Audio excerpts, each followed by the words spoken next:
What's going on, you guys? We are back today to finish the Legacy once and for all. The last thing I need to do to get this car on the road is put all new fluids in it. We need to do the brakes, oil, transmission, and diff. And fortunately, I've got all my Motul fluids to fill this car with, which I've been meaning to do for a long time. And I'm really excited to see how this car feels with all new fluids throughout it, all new suspension.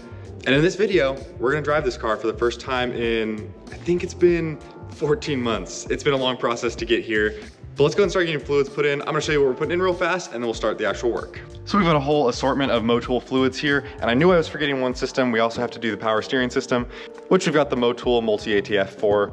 Then we'll be using the DOT 5.1 brake fluid for the brakes. I've got the 8100 XS.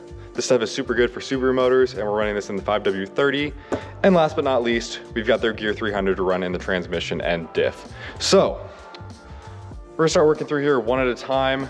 I gotta drain the oil out of the car still, and I need to go ahead and make sure that the transmission is all buttoned up before we do any sort of filling from the top. But in order to do that, we're gonna have to take off that top mount intercooler because it is in the way of filling the transmission, unfortunately.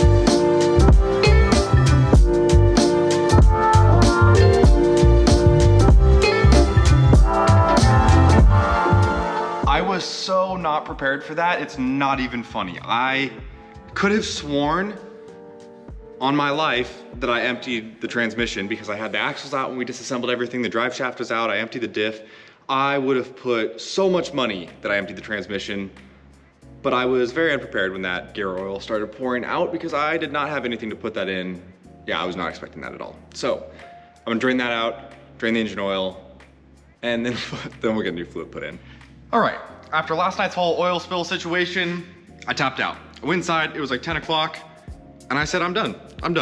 That's enough for tonight. So we're back today to get all the oil out of the car so we can put all the new Motul fluids in. So the first thing I need to do is get the gear oil out of the transmission, since there is apparently still gear oil in there, and then drain the oil out of the motor. We'll then bring the car down and start filling all the fluids from the top, and then we'll have to bleed the brakes.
Ladies and gentlemen, we are finally getting somewhere. So you just saw I filled the power steering reservoir.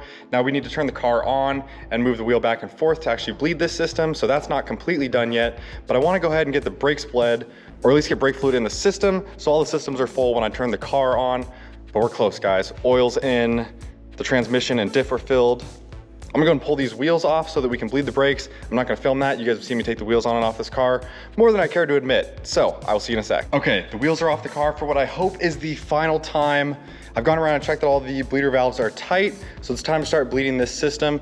Now, when we rebuilt the Brembos, I did put new bleeder valves in here. These are called, I think, a speed bleeder valve or something like that. But what's cool about them is that they have a little valve in them so that when you press down the brake, when you let go of it, you don't actually have to close this. The little valve in here will actually do the work for you, so you can just pump the brake until you feel it getting to the firmness that you need. So I'm pretty excited to see how these work. So when you're bleeding brakes, there's generally an order that you want to follow. For the Brembos, we start with the passenger front here, move to the driver rear, do the passenger rear, and then move back to the driver front. So I'm gonna go ahead and fill up the reservoir. Like I said, this bleeding process is gonna be a little bit different because of these speed bleeder valves, so we don't need to be opening and closing them each time.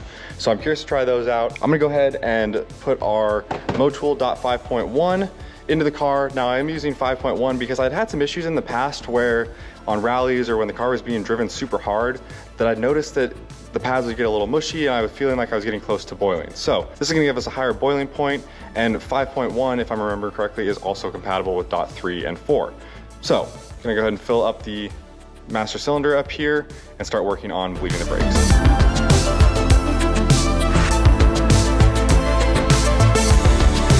Okay, so I bled the brakes off camera because that process is a pain in the ass and no one likes that.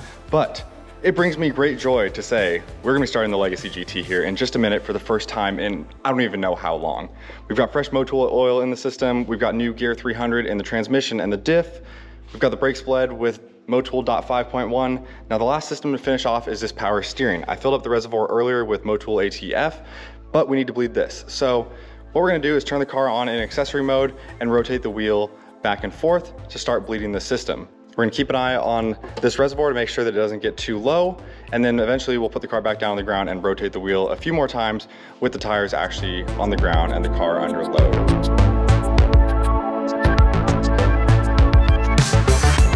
I cannot believe I'm saying this, but the car is back on the ground. It is full of new Motul fluid. The wheels are torqued. We just need to do a couple last minute little detail things, get the center caps in there, put the kind of like showpiece onto the lug nuts. But we're gonna try to start this thing for the first time in, I wanna say at least 3 to 4 months.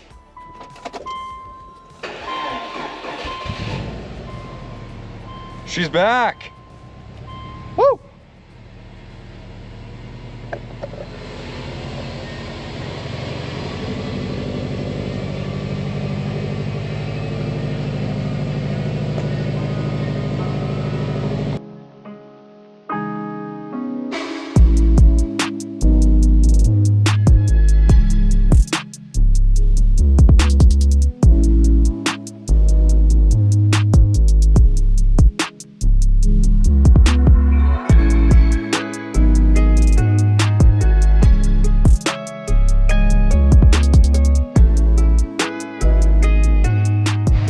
Yes, sir.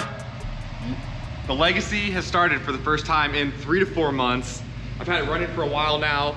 I'm not seeing any leaks, so we're gonna take it for a test drive here momentarily, but I am like crawling out of my skin with excitement right now because this is insane. I haven't driven this car in 14 months.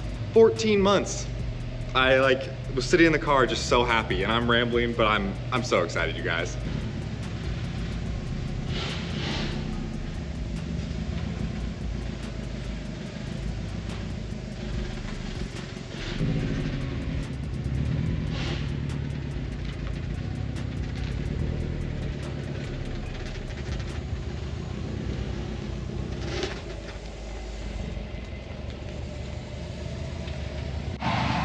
You guys, the car is out of the garage. I am freaking out right now.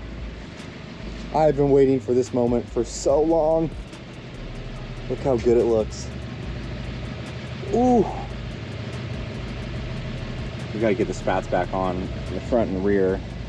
We'll do that after we detail it, but I think it's time to take it for a spin. See if we got any major issues with this thing.